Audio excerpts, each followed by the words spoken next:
After a long break, I decided to go big and record a new review. Knowing my resources and time are limited, I'll switch up the format a little bit, bringing more actual content and less of the optional cherry on top. Hope you guys understand. Now to the actual film.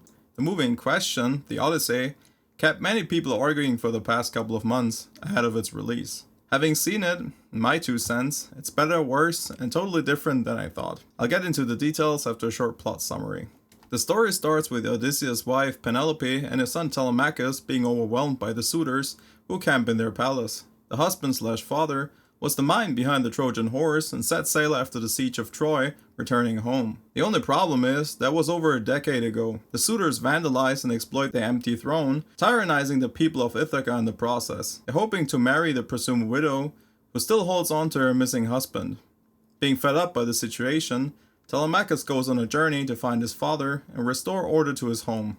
First of all, the movie is wild. It's got the epic proportions you'd expect from a Nolan film, and the biblical rawness only Mel Gibson and Ned Flanders tried before. Oh, I guess you'd rather see a film about a liberal European wizard school. So from a visual and audio perspective, the movie is a 10 out of 10. Story-wise, it can also keep up.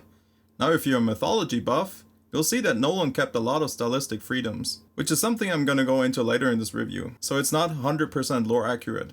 And some of those changes were made to shorten the 3-hour beast. That's not to say that the movie is dragging. You could easily make it even longer because it's that entertaining. I'm not even mad.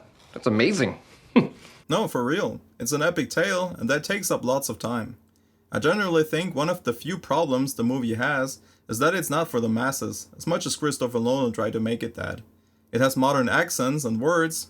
No Gen Z brain rot, thank God. But I don't think too many will be compelled by the new additions of slang. You're pining for a daddy you didn't even know. Crazy gibberish. I was also surprised by the reactions that nobody was caught off guard by the sheer insanity of the film. In fact, sometimes it comes off like a straight horror movie. Judging by the box office though, that kept nobody away, even though this time there's no Barbie movie playing next door. And now to my biggest criticism of the movie, the press run. As you may all know, there's a huge controversy for casting Elliot Page and Lupita Nyong'o in this epic. Elliot was supposedly miscast because he's not a natural male, not built like one of the Spartans of 300. And Lupita, because she's not white with blonde hair. Personally, I think this debate is absolutely over the top and unnecessary. A lot of nerves could have been saved if Nolan and the press team were more explicit about the roles, and I admit this is also on the chunk of fans who reared their ugly heads in the comments. On top of that, attacking the actors has always been something I don't understand. A, it's not changing a thing, and B, nobody ever changed their minds over being insulted and yelled at. You're never going to convince someone to think the way that you think by insulting them in their own house. If you really want to punish Hollywood, don't pay for their product and don't talk about it either. It's as simple as that. As I was saying, and having seen the movie, their parts don't undermine the movie at all.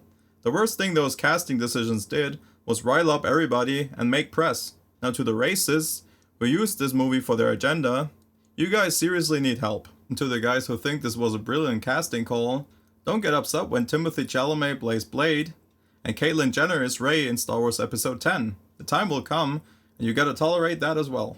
That would be even, Vernita. That'd be about square. Having said all that, I think that both Elliot and Lupita did a good job for the small screen time they had. On the other hand, if you don't like Matt Damon or Tom Holland, better steer clear of that film. They're in it a lot.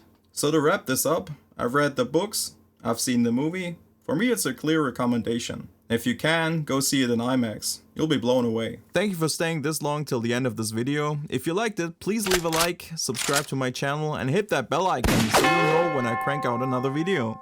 Stay tuned, and I'll see you in the next one. Bye.